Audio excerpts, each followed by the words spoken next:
one of the big issues that you have when you have wrinkles or, sagging, lax skin is the fact that over time, maybe we just have too much skin.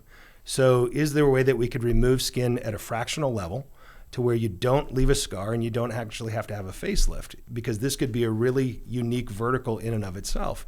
And that was the birth of Cytrellis, and that was the birth of Ellacor.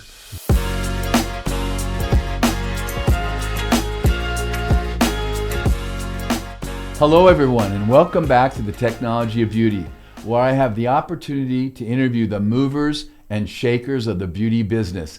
And today is no exception, except he's a new mover and shaker, and you're just going to get to know him. He is the president and CEO of Cytrellis, Jason Richey.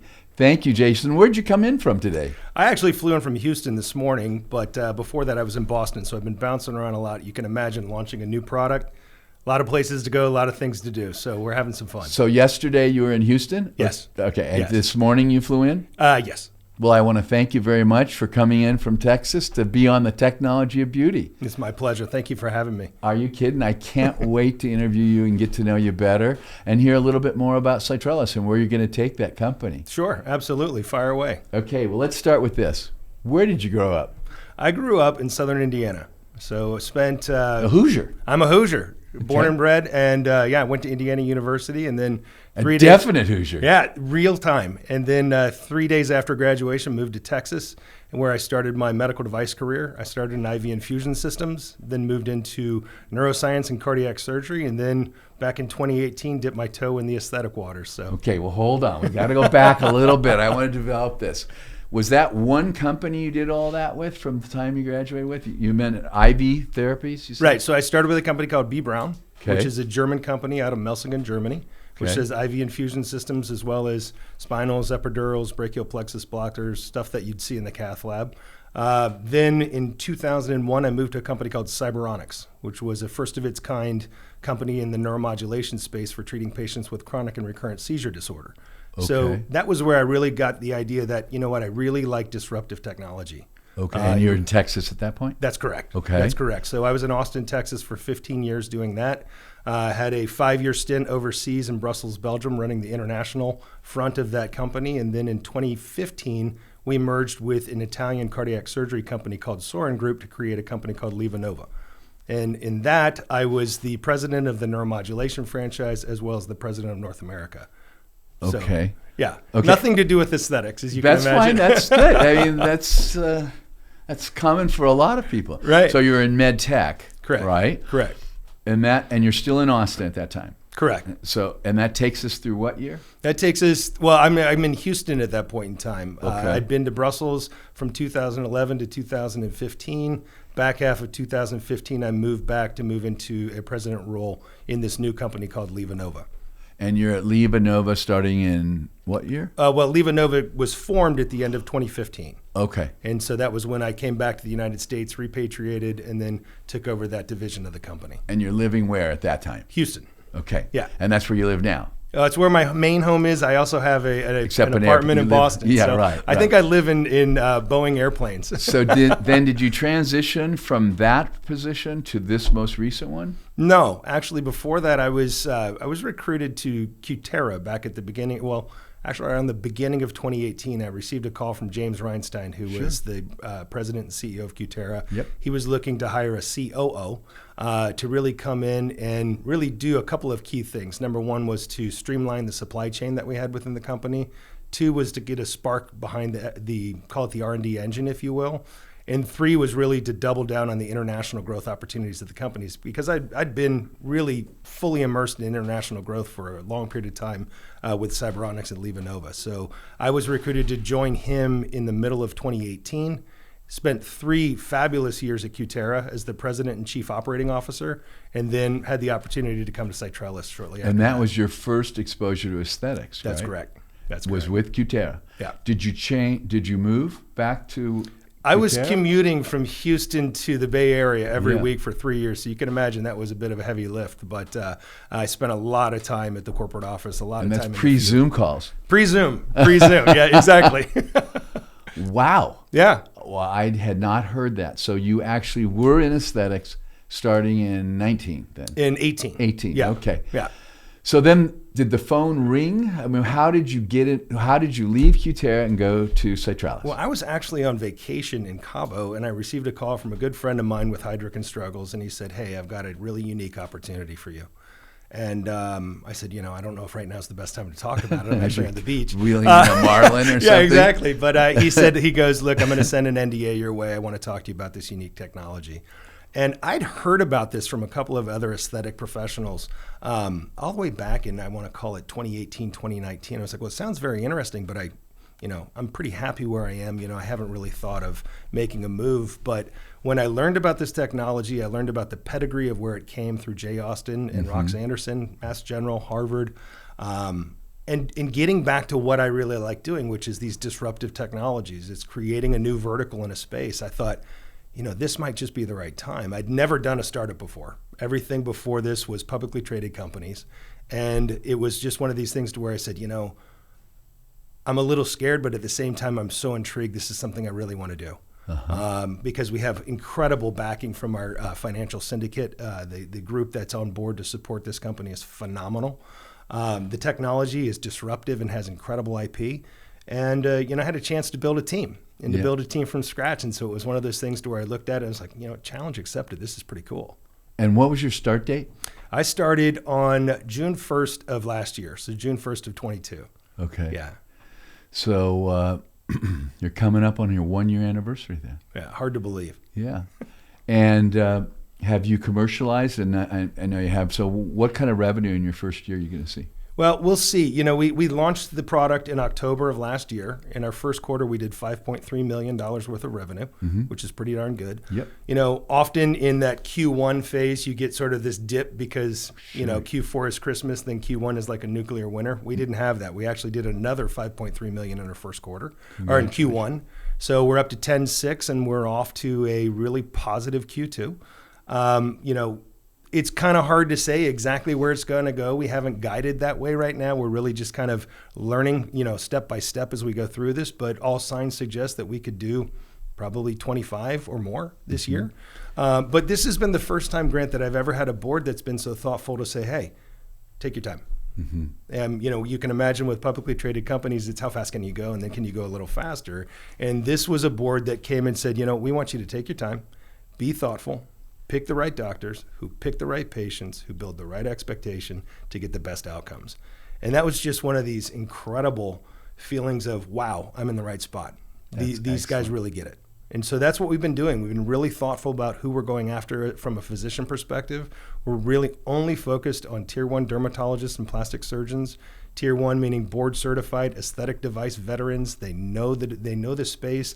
They have a portfolio of products. They understand that launching products is sometimes perfectly imperfect. And they give us feedback, which is what we want to do, because when you're launching a whole new vertical, the best thing that we can get from physicians is feedback. We want to be as customer centric as possible, but the more feedback we get from you, the better we can make our next generations, the better we can iterate as we go through this, if you will. And refine. Exactly. So that's what we've been doing. And, we're really focused on, we call it the top 300, but it's a chasm of derms and plastics that are in this space that we say that would be a great business partner for us. And that's what we're hyper focused on right now. And how many sales staff do you have?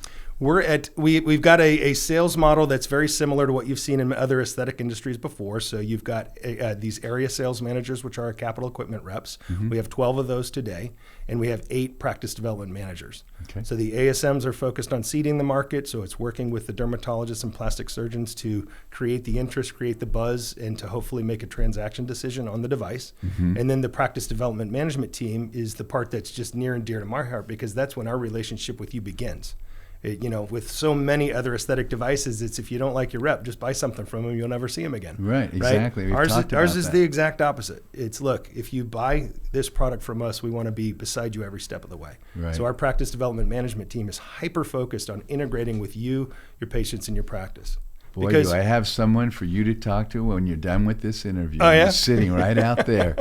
So it's kind of the razor blade and razor company model. You have a consumable, and if they do well, you do well, correct? Right. Absolutely. And that was first introduced going way back with Fraxel, actually, a laser. And then kept then Thermage, and the most notable one is Zeltique at Cool Sculpting, and their revenue on recurring revenue from consumables exceeded their capital revenue. Right. And I remember when that day happened, and Mark told me, "Hey, we just exceeded our capital revenue." That's a big deal. Obviously, that's the goal. That's the holy grail. That's a huge focus for us. Good. Because that for us is what really unlocks the true value of the technology, not only for our physicians but for our shareholders as well. Yeah. I mean, the capital piece is mission critical. Don't get me wrong, but it's really, I look at the aesthetic industry, or I look at aesthetic devices like the airline industry. They make money when they're in the air, not when they're on the ground. Mm-hmm. And so I want to make sure that if you buy an Ellacor system from us, you're using it every day. It becomes integrated into your practice as part of the, call it the ensuite of procedures that you're going to offer. So for us, it's let's get the device in there, but then we want to really spend time with you, your patients, and your practice to learn how your practice works, learn the decision-making process of your patients, and then do what we can do to partner with you in order to make sure that you have a full funnel all the time. Not just, hey, let's do a bunch of patients and see how it goes, but let's make sure that on a monthly basis, you're using that device every day. So I think you said you had 6 of those practice development people? We're up to 8 now. Oh, 8, and now, when a person buys the device, do you give them back a budget for that? Do you provide a certain number of hours? What does that look like for the purchaser in terms of that practice growth and development? What form does that take? Yeah, I would tell you we're still sort of working our way through that, to be honest with you, but it's definitely an investment back into the practice. We've been doing several different things from a marketing perspective to figure out what's going to be most effective. Sure. Because for me, it's not to give something back, but to give something back that's meaningful. If I give you, X number of tips to treat X number of procedures, that's great, but that may not be as valuable as doing several different marketing events for your practice where you could capture X number of patients and pay off your device quickly. So we're really, the charge to my marketing team this year has been break some eggs. Let's figure out what it is that really resonates from the physician's practice and from their patients. And then let's spend our marketing dollars on that. But what I would tell you can count on is an investment from Cytrellis to make sure that you are very successful with this technology. Because for us, the first 300 doctors will determine the next 3,000. And so we want to make sure that we're cautious, thoughtful, but do this the right way. Sure. How many installs do you have so far? We're at about 120 to date, and I think since launch we are roughly 2,500 to 3,000 procedures. Okay. So we're cranking along pretty well. Mm-hmm.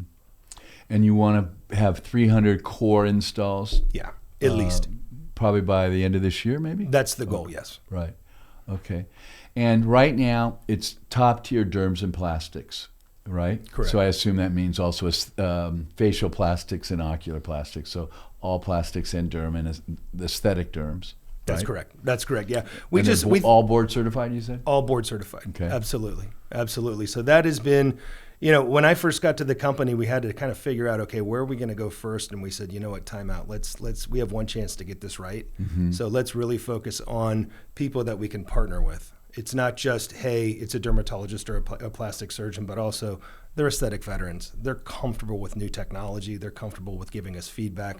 They're comfortable with embracing a practice development manager to help. And so as we do that, I think it'll help us better fine-tune what that business model looks like so that we can add value wherever we go. Absolutely. So why don't you explain a little bit, let's take a step back. For those who haven't really heard about Ellacor and the whole Cytrellis model. Could you explain to them just what the concept is? Sure. Well, it goes back over a decade when Rox Anderson and Austen were sitting around looking at great friends of mine. Great people. Yeah. And I am blessed to have them as members of our board. They're 15 minutes down the street from us, and so they're just an incredible resource. All the folks. And don't forget to tell them hi from Grano. I will. I've been there with them, and I know them. Good. And I've lectured with them and so forth. They're great people. They're awesome. And what I tell you is they're such a great sounding board to just bounce ideas off of. Oh, absolutely. And brilliant. Oh, indeed. So over a decade ago, they're sitting around looking at Fraxel. And they say, you know what, this device was designed to tighten skin, and it does a really good job of rejuvenating skin, but it's not really tightening skin the way we want it to. And so they thought to themselves, well, one of the big issues that you have when you have wrinkles or, sagging, lax skin is the fact that over time, maybe we just have too much skin. So is there a way that we could remove skin at a fractional level to where you don't leave a scar and you don't actually have to have a facelift, because this could be a really unique vertical in and of itself. And that was the birth of Cytrellis, and that was the birth of Ellacor. So fast forward 10 years, $97 million of investment, and a lot of clinical research to figure out how to do it. Because when you think about it, the elegance of this technology is its simplicity. But in order to get it right, it just took a lot of time for physicians to figure out, okay, how do we do this in a way that doesn't leave a scar, removes a full dermal thickness core, and can do this in a way that's, drives better patient care, drives healthcare economics, and also, is something that is easy to use. So that was sort of the conundrum in the solving process, if you will. Fast forward to today, what we have is the Ellacor system. It's the fourth iteration of its design. Think of it as 3 hollow vacuum-assisted needles that are punching out these micro-cores of skin that are full dermal thickness, and we're basically removing skin surface area in a very simple, straightforward office setting. It does require anesthesia. Most anesthesia is either, there's a couple of different ways with which physicians are doing it. Some just use some injections, some do nerve blocks, some are doing tumescence, but we need to kind of harmonize that piece in order to just sort of get some consensus around that. But right now, that's what's happening, and the practice in and of itself is able to do something that they've not been able to do before. It's opening up a new revenue channel for them, and there's a lot of patients out there that are saying, I've tried the energy-based stuff, and it was great for a while, but it's just not working as well as it used to. I don't know if I want to have a facelift yet, but I've still got some fairly lax skin here that's creating these wrinkles that I'd like to get rid of. I'd like to try something more aggressive. And so that's our patient. That's what we've been spending our time on. And so far, we're seeing some pretty impressive results that say, okay, if you remove skin at a micro level, with the threshold that we use, you can not leave a scar, and you can have a patient that's really, really satisfied with the results. So that's what we're doing. I want to take a moment to make it a little clear to our watchers and listeners. So the anesthesia, when you said it requires anesthesia, I want to be abundantly clear. That means local anesthesia. Yeah. You can do this on someone who happens to be asleep, but you do not need to go to sleep for this procedure. So it can be topical, but generally injectable local anesthesia, like when you go to the dentist. You don't have to go to sleep. And you mentioned nerve blocks, and that's where the doctor isolates different nerves. It's another form of local anesthesia. And you mentioned the word tumescent, and that's just local anesthesia that's diluted and so forth. So they're working out, and different physicians are approaching it differently depending on what their comfort zone is and comfort level, being them if they're a derm versus a plastic. The other thing that he mentioned, I just want to make it a little simpler, in that we're talking about cores, like think of plugs, think of circular cores, or removing plugs. It's microscopic, so when the word plug sounds so gross, but it's microscopic cores coming out, and our body has the ability to close those holes. And in so doing, by closing those or constricting together, the skin tightens and they actually remove skin. So it's in a way a face lifting procedure in that sense. Did I get it right? You just nailed it. Spot on. Yeah.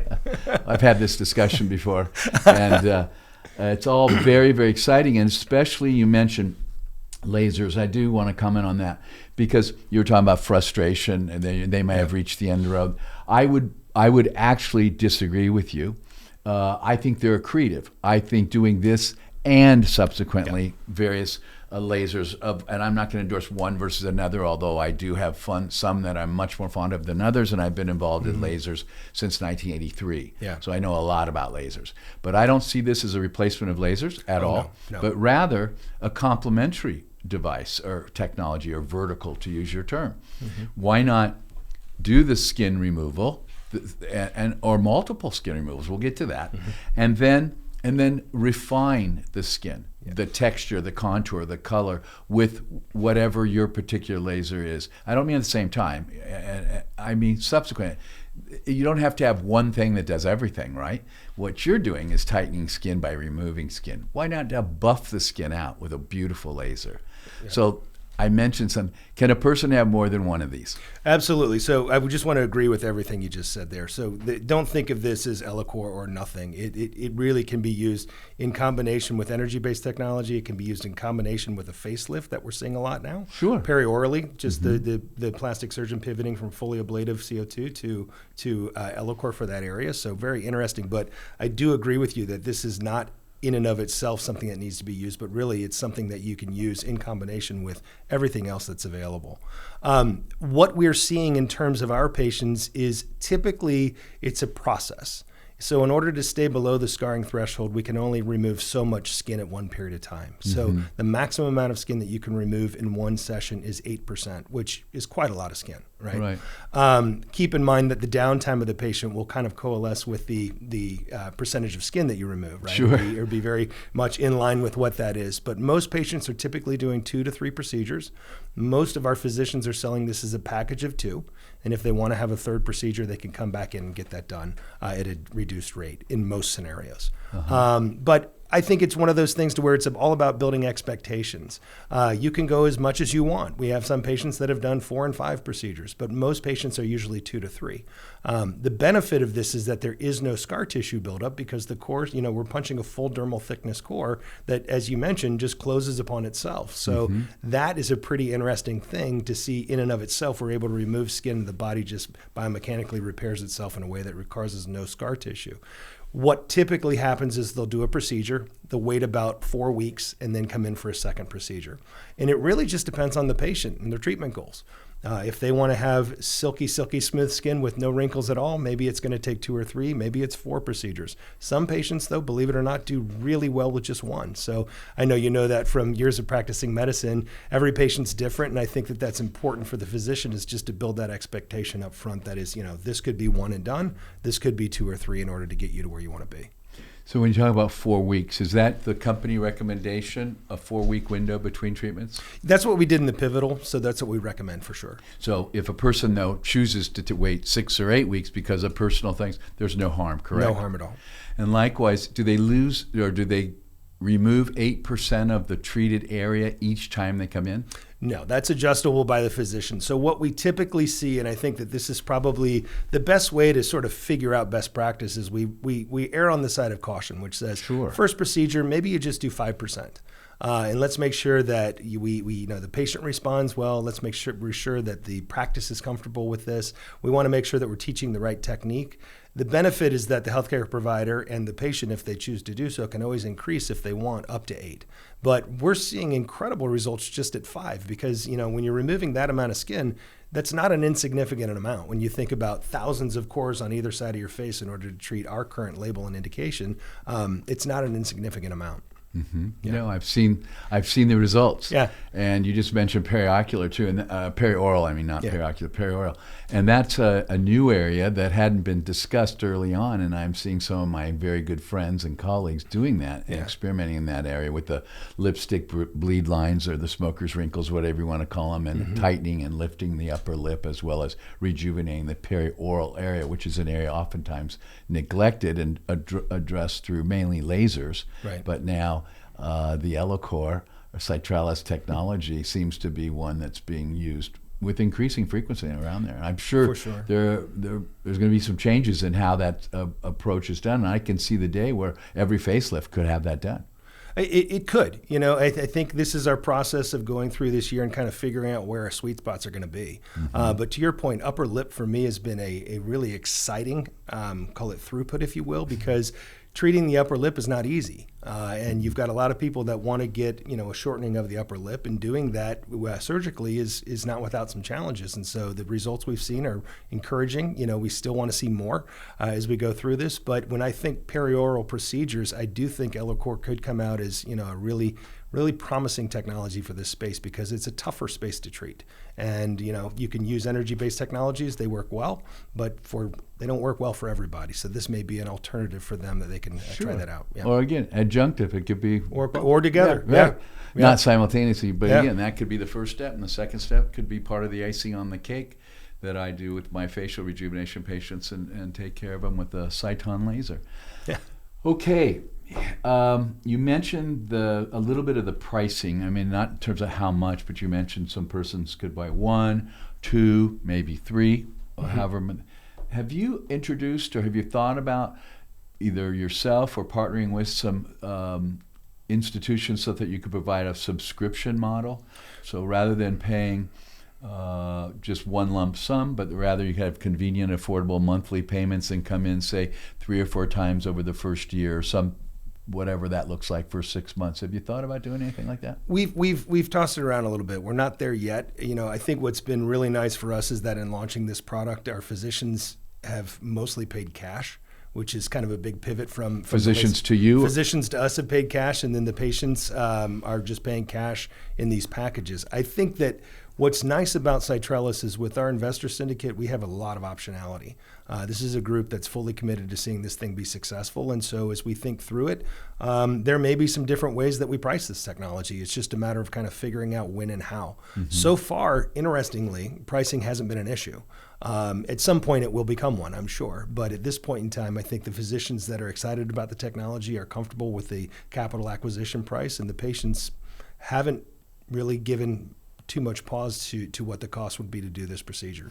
And what is the estimated range per procedure? I know it has to do with how big of an area you do. So is there any way you can address that to give people an idea of what you're talking about? Yeah, I would tell you that what we're seeing, from coast to coast, there is gross variability in this. Sure. But if you said, okay, where's the midpoint? It's probably around $5,000 to $6,000 for 2 procedures, right? So that's to get your first and your second. And then most physicians are offering a third if the patient wants it at a discounted rate. So I think roughly in that $7,500 range for the patient. And I think we'll learn more as we go. But so far, it's kind of crazy. We're roughly 3,000 patients into this, and pricing's not been part of the discussion at the board table or even with my senior leadership team, which tells me we're probably in a pretty sweet spot. At some point in time, it could become that. We've got flexibility to pivot, but right now, I think that price seems to sort of resonate with the audience that's interested in Ellacor. And I would throw out for your consideration that you don't know what you don't know. Fair point. And if we change the pricing model and the accessibility, if I told you I could demonstrate to you conclusively that you would double the number of treatments, you might be interested in hearing about it. Without question. Yeah. Without question. We have experience on the ground and we'll talk about that afterwards, because there are ways in which you can expand the market very quickly just by making it. And that's not by diluting the price at all. Right. I'm not talking about lowering the price, keeping the same prices, but making it a little more approachable. Sure. Not unlike your iPhone. Do you have an iPhone? I do. Do you pay for it by the month? I think so. You do. You do. It's hard to buy one anymore. Right. How about, have you bought a Mercedes or BMW lately? Not lately, it's but hard. Yeah. It's hard to pay cash to buy one. Yeah. Because everything's on leases, right? Right. Or monthly payments. Right. And that whole subscription model is something that has changed the dynamics across the board. Just like your Netflix subscription, and just like your gym membership, and just like many other things, people are programmed for subscriptions. And subscription aesthetic services, we've done a number of studies and shown conclusively. Let me just give you one example. Allergan makes this little product called Botox. Yeah, I've heard of that one. And Botox lasts 3 to 4 months, so you're supposed to get it 3 to 4 times a year, if ideal, right? Allergan's own numbers on Brilliant Distinctions, how often do you think the average person gets Botox? Or how many times a year? It's supposed to be 3 to 4 times. Tell me what you think it is. I don't expect you to know, don't worry. Guessing 2 or 3. Yeah, it's 1.6. Yeah. They're corporate numbers. By starting a subscription model, what do you think the average becomes? I bet it doubles or triples. Just about doubles. Can't triple because that'd be more often. That'd be too much. 3.2 to 3.4. Okay. And nothing changed. Yep. Except it's a convenient monthly payment. Same thing happened with iPhones when they changed it. That you turn over your iPhone on average now every 2 years, and before it was almost every 4. And there's just example after example after example. Sure. We've done it with fillers, with Galderma, with hydrofacial. It was 1.7 times a year. It went to 3.4 times a year. And there's something magical that happens for all of us. Yeah. That when we haven't taken off our credit card, probably because we don't see it, right? Right. And it's little dribbles, little about per month, we end up coming in more often and doing it. And I was just thinking when you were talking about this, and although you don't see any obstacles and hurdles, I get it. But if I could demonstrate for you that you might even have more adoption or faster adoption by the same patient population, it might be something to consider for you and the board. I'm certainly happy to talk to Rox. Sure. And he and I certainly have talked many times before. But it's just another approach. Yeah. That might be accretive to your business model. And I think that's the fun thing about where we are is it's when you're developing a whole new vertical, you're going to try a lot of different things and see what works. What'd you say? Breaking eggs? Break some eggs, man. I've never heard that before. Well, if you want to make an omelet, you got to break some eggs. So yeah. In this case, we've got a really unique opportunity to seed the market with the right physicians and really appeal to the right patients. And how we do that, we've got flexibility. It's just a matter of figuring out what works, what resonates, and what doesn't. How exciting. Yeah. This is fantastic. You're just coming up on your first year. What an exciting opportunity. I actually was having a conversation with our chairman about 2 weeks ago, and he said, "Do you believe you're coming up on your first year?" I said, "Sometimes I feel like it was just the other day that I joined. The other times I feel like, oh my gosh, I can't ever remember a time not being here. There's just so many things happening at once. It's really exciting." But it goes back to what I love to do, which is let's bring new technology to the market so that the physician and the patients have optionality. And you said you like disruption, and that's what this is. Oh, yeah. That's fantastic. Okay, well, I saw your coat pocket bulging there. You have a crystal ball. Inside there, I thought that was a crystal ball. When you look into your crystal ball, 1 to 3 years from now, even 5 years out, what are we looking at? I think you're going to look at a couple of things. We're really focused on 4 verticals right now. Number one is how do we do the U.S. market right? So how do we set up our commercial infrastructure and our marketing, all the things that we need to do in order to really optimize this opportunity. So that's where we're spending quite a bit of time and focus right now. Number 2 is international expansion. We just passed our ISO 13485 and our MDSAP audits, and so those are fun. We got through them really well. I'm incredibly proud of my team for their preparation to do that. And so now we'll start the international expansion process, which is 2. 3, I think what you'd say, okay, well, where do you really unlock the value of Ellacor? And for me, it's through technology and it's through label expansion. Now, we arguably started with the toughest part, which is the face. Mm-hmm. But when you think about areas where you could potentially remove skin in a micro way, there's a lot of different things that you could potentially come to mind. So when I think about things like acne scars, if I think about things like striae, that's not a lot of things that work well for striae. It affects 80% of women, 40% of men. This could be a really neat option for treating patients in that way. I think as we expand from the body or from the face to the body, the world's our oyster from that perspective. And then the 4th piece of this is the technology piece. We've got a really nice device to launch with, but coming from my neuro days, if you're not innovating, you're going to be left behind. And so we're already working on 2 new iterations of Ellacor. I just hired a new chief technology officer that I have a long history with, and we're really thinking through how do we make this device more user agnostic? How do we make it plug and play? How do we add things into the device like navigation or automatic sensing? And so you're pivoting from a manual transmission car to an automatic where you just get in and kind of set it and forget it. Mm-hmm. So I think there's a lot of things that you're going to see us really doing in order to expand the value stream of this technology. What does that translate to? I think it translates to a company that's going to be really exciting. I think you're looking at a 75+% gross margin company. I think you're seeing high double-digit growth from this technology for the next 5 years, and I think you're going to see operating income that's very favorable for the company and for investors. So it's the whole deal. And our job right now is to make sure that we get it right up front. What I'd tell you I love about this is the fact that the board has been so supportive to say, let's make these investments today so that 5 years from now being not just thinking about it, but we've actually done it. Mm-hmm. Yeah. Very exciting times. Well, thank you very much for coming out and seeing us today and being on our show here in Manhattan Beach and coming all the way out from Texas. Are you going home today? I'm actually flying to Boston this evening. I've got a board meeting on Wednesday. So this has been a whirlwind week, but it's a pleasure to be on your show. Thank you for having us. It's great to get to know you, and I know I'll be working with you further in the years to come. And it's very exciting to watch these 4 verticals you mentioned. So thank you. And I want to thank all of you for joining us again on another episode of The Technology of Beauty, where I have the opportunity to interview the movers and shakers of the beauty business. And here's a new one. Take care.